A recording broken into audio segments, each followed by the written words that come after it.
Christianity and Capitalism, a match made in hell. In my previous posts, I described how business magnates and the Republican Party found Jesus.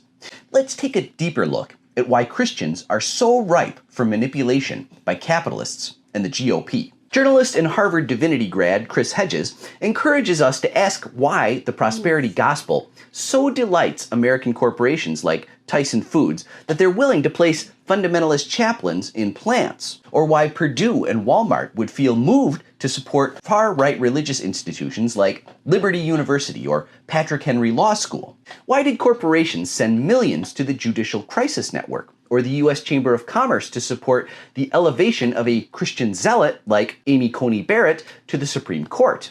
Writes Hedges, these corporations don't give a damn about abortion, gun rights, or the sanctity of marriage between a man and a woman. They know that the Christian right will give an ideological veneer to ruthless corporate tyranny. The Christian right is a useful investment.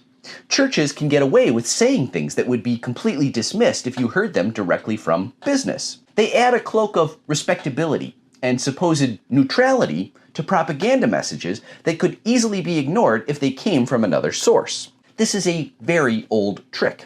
The heady commingling of faith and business interests has positive benefits to both Republicans and mainstream Christians. Consider the hostility that exists among some strains of conservative Christians for environmentalism.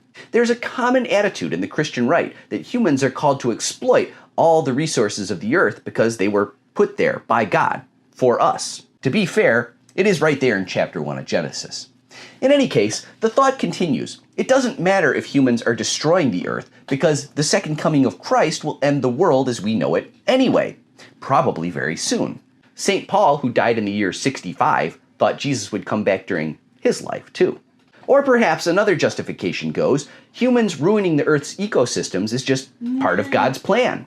There are some, like Father Robert Sirico, founder of the Acton Institute for the Study of Religion and Liberty, sponsored by ExxonMobil, characterizes left-leaning environmentalists as idolatrous because they substitute nature for God. Of course, not all Christians are anti-environmentalists.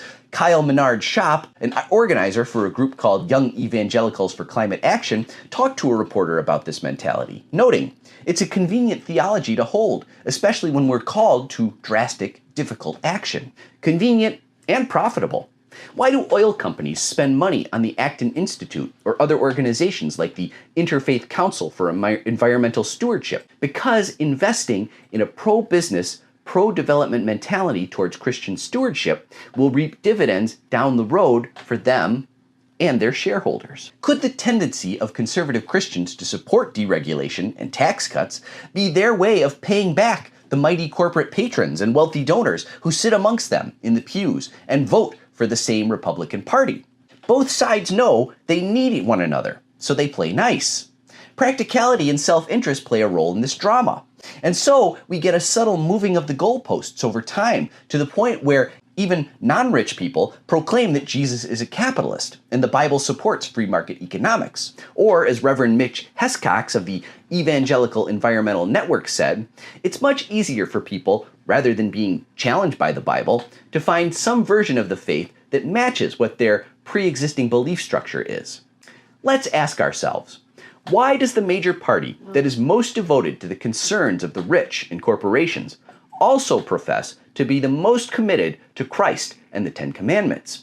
In What's the Matter with Kansas, Thomas Frank says that it's all about getting elected and re-elected. He writes, as we have seen, conservatives grandstand eloquently on cultural issues, but almost never achieve real-world results.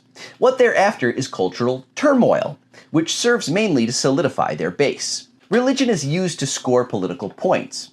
This is why the pro-life agenda of protecting unborn children is so much more potent from a campaign standpoint than lowering the capital gains tax rate. It's easier for church-going folk to rally around an issue like protecting the unborn than it is to get them charged up over cutting taxes that only rich people pay. From the Republican standpoint, it's always better to vote religion than to vote policy, because most church-going folk aren't rich, but their religious values can be manipulated as a weapon of division. But in the end, the true value of religion to business and the rich is that it can be whatever a believer wants it to be.